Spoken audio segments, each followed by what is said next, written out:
Alright. What's up, YouTube? It's Avenger Link here. Hey, coming back at you with another repair show for a 3.6 liter VVT Pentastar 2013 Dodge Journey Crew Edition. This can apply to 4-cylinder models as well.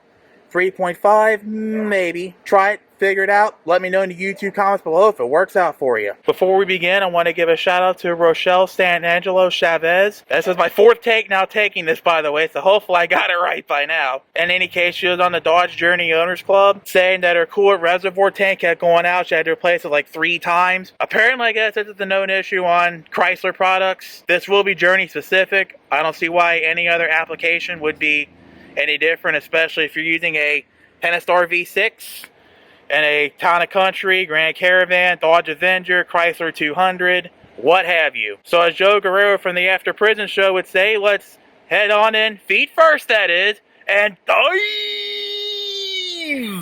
into this repair show. And of course we go feet first because going head first, bad things will happen to you. Safety first on my channel, period. Now step 0 here is to partially drain your coolant system. It's step 0 because as you can see, mine is not busted, and for what it's worth, in my almost 12 years of driving at the time I filmed this video and put it on YouTube, I've only ever had one of these reservoirs explode on me, and it was on a Saturn. So I mean, if yours is already leaking and busted, you know, by all means, you know, proceed to the next step. Otherwise, book says you have to partially drain the system, either by opening the coolant tank at the bottom of the radiator, or, you know, get a turkey baster and suck out some coolant. The first step you want to do, though, is you want to put your hose clamp pliers on here.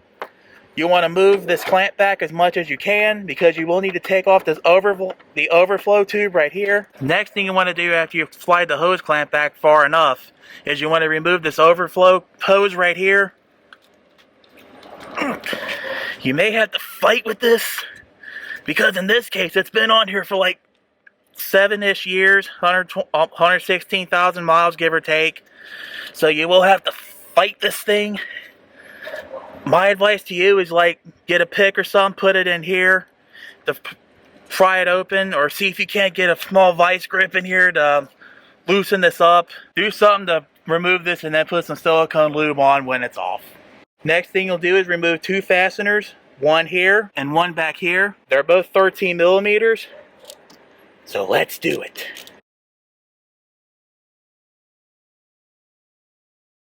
The little nut back there stays there.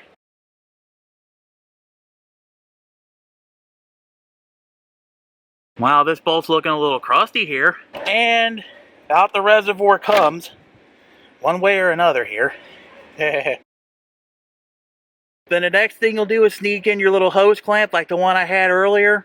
Sneak that in there, move the hose clamp back down like say halfway, and then you want to pop this bottom one off here too. Again, if this thing's being difficult, you know, you should try putting a pick inside there or like a channel grip or a vice grip or something. Just be careful not to damage the hose.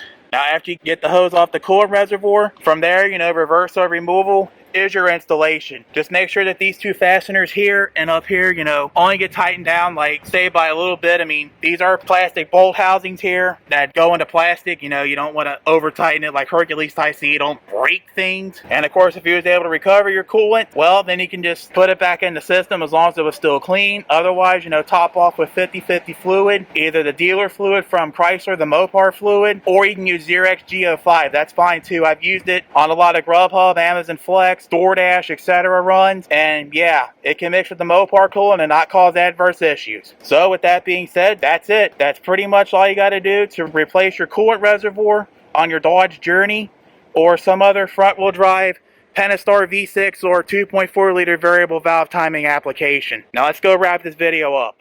So there you go.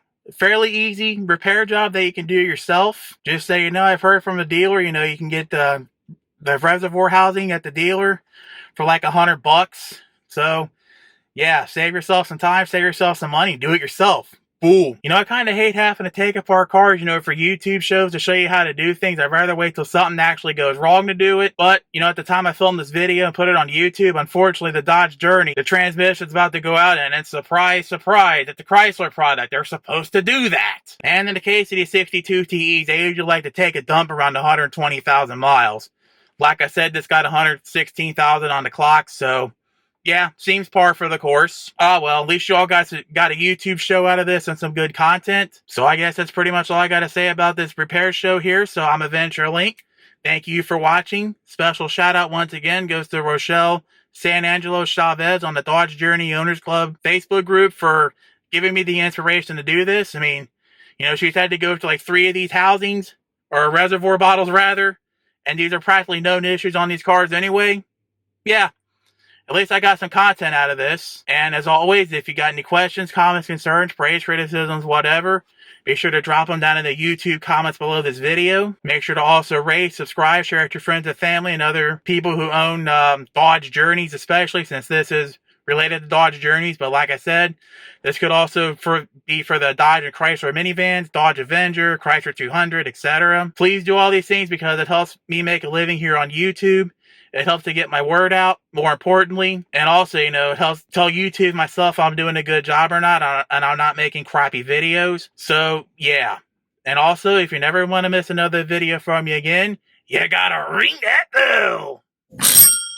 Don't forget to join up on the Dodge Journey Facebook groups. There is the Dodge Journey Owners Club, Dodge Journey Fans, which I am an admin of, and Dodge Journey Nation. Additionally, we got medical bills and social media. Please consider following and donating and join up on the Dodge Journey owners groups. All 3 of them. All links are in the video description. Please consider donating. At least any amount helps out. And as Games for the Gravest Day, helps keep this channel and myself alive and undead. And speaking of this, yeah, as Eric the Car Guy would say, remember, be safe, have fun, and of course, stay dirty. Yeah. And as Eric O would say, viewers, if I can do it, you can do it. Take care. See you all for the next video. Until then, have yourselves a great day, evening, or whatever time of the day this is for you. Have a good one.